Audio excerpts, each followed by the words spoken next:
নমস্কার বন্ধুরা, আজ সকাল সকাল গিয়েছিলাম মায়ের দর্শন করতে। মন্দিরটা তোমাদেরকে আগে একটু বাইরের থেকে দেখাই, তারপরে ভেতরে গিয়ে গল্প করব।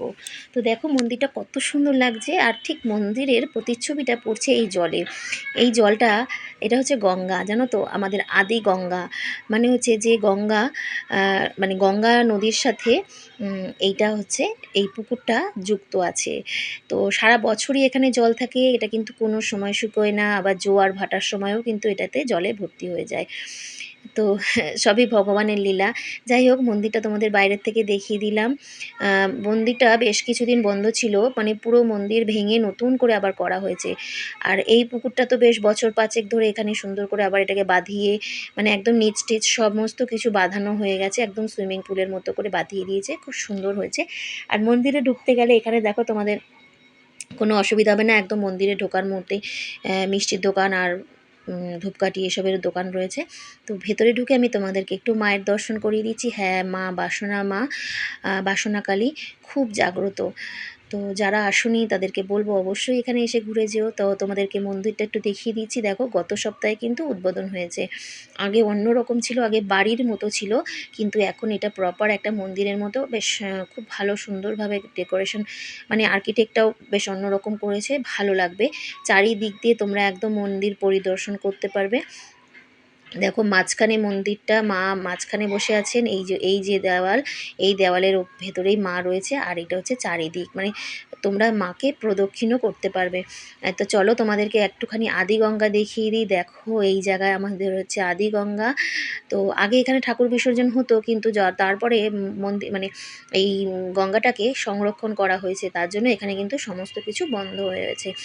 আর এখানটা সাজানো হয়েছে, খুব সুন্দর করে সাজানো হয়েছে। সন্ধেটা এখানটা আসলে দারুণ লাগে। কোনো এক সময় সন্ধেবেলা যদি আমি আসি তোমাদেরকে দেখাবো। তো খুব ভালো লাগছে আমার, কারণ এই মন্দিরে আমরা যখন যেতাম, তো মা এতটা দূরে থাকতো না।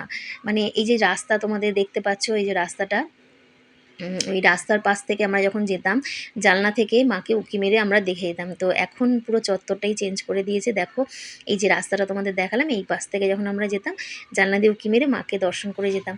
এখন কিন্তু ওইভাবে করলে হবে না, এখন মায়ের মন্দিরে ঢুকতে হবে, ঢুকে মায়ের সাথে তোমাদের দেখা করতে হবে। তো দেখো পুরো মন্দিরের ভেতর চত্বরটা তোমাদেরকে দেখিয়ে দিচ্ছি।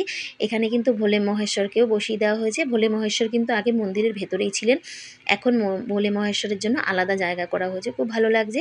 আর সকাল সকাল বাচ্চাদেরকে নিয়ে আমি এসেছি, অনেক দিন ধরে ভাবছিলাম আসবো। তো দেখো এখন পুজো হয়ে গেছে, আমি আরও মানে অঞ্জলি দিয়ে ফেলেছি। এখন মাকে একটু, এই জায়গাটা ফাঁকা হয়েছে বলে আমি তোমাদেরকে একটু মায়ের দর্শনটা করিয়ে দিচ্ছি। দেখো অপরূপা সুন্দরী মা সিংহাসনে বসে আছেন, খুব সুন্দর লাগছে। আর সিংহাসনটাও পাল্টে গেছে, আগে অন্যরকম বিশাল বড় একটা সিংহাসনে ছিলেন, কিন্তু এখন অন্য রকম করে করা হয়েছে। তো ভালো লাগছে। আমি চারিদিক থেকেই মাকে তোমাদেরকে দর্শন করিয়ে দিচ্ছি, যাতে তোমাদেরও সময়টা খুব ভালো যায়। আসলে আমার সময়টা খুব খারাপ যাচ্ছিল, একটু অসুস্থও থাকছিলাম বেশ কিছুদিন ধরে, তাই অনেক দিন ধরে ভাবছিলাম একটু মায়ের দর্শন করি। তো যাই, এবার আমি যাচ্ছি। এখানে এসে সবার প্রথমে কিন্তু ভোলে মহেশ্বরের মাথায় জল ঢালতে হয়। তো কিন্তু আমার একটু ভুল হয়ে গেছিলো, আমি আগে অঞ্জলি দিয়ে ফেলেছি। যাই হোক, ঠিক আছে, কোনো অসুবিধা নেই। তো আমি এখন এখানে এসে পড়েছি। দেখো অনেকেই এখানে ফুল দিচ্ছে, ধূপকাঠি মোমবাতি জ্বালাচ্ছে। ধূপকাঠি মোমবাতির জন্য আলাদা জায়গা, আমি একটু ভোলে মহেশ্বরের মাথায় জল দিয়ে দিচ্ছি। তখনও আসতাম, তখন ছোট ঘট ছিল, সেই ঘটে করে একটা কল ছিল, সেই কল থেকে পাম্প করে জল ভরে নিয়ে কিন্তু ভোলে মহেশ্বরকে স্নান করিয়ে যেতাম। কিন্তু এখন সব কিছুই চেঞ্জ হয়ে গেছে, পরিবেশটাও সুন্দর সাজানো হয়েছে, ভালো লাগছে, একদম উন্মুক্ত পরিবেশ যাকে বলে। তো দেখো ভেতরটা তোমাদেরকে দেখাচ্ছি। ভেতর আমি এখন ঘুরছি বাচ্চাদেরকে নিয়ে, আর সকাল সকাল আজকে এসে সত্যি মনটা খুব ভালো লাগছে। তো তোমরা যারা আসোনি বা আসতে চাইছো তাদেরকে বলছি, একদম গড়িয়া মোড় থেকে, একদম গড়িয়া যে ব্রিজ আছে আমাদের, সেই গড়িয়া ব্রিজ আজাদিন পাঠাগার, সেই ব্রিজটা ক্রস করলেই সোজা নেমে আসলেই কিন্তু এই মন্দির দেখতে পাচ্ছ। তোমাদেরকে দেখিয়ে দিচ্ছি, ওই ওপরে মেট্রোর ব্রিজ কিন্তু চলে গেছে, ওপর থেকে আমাদের মেট্রো রেল যায়।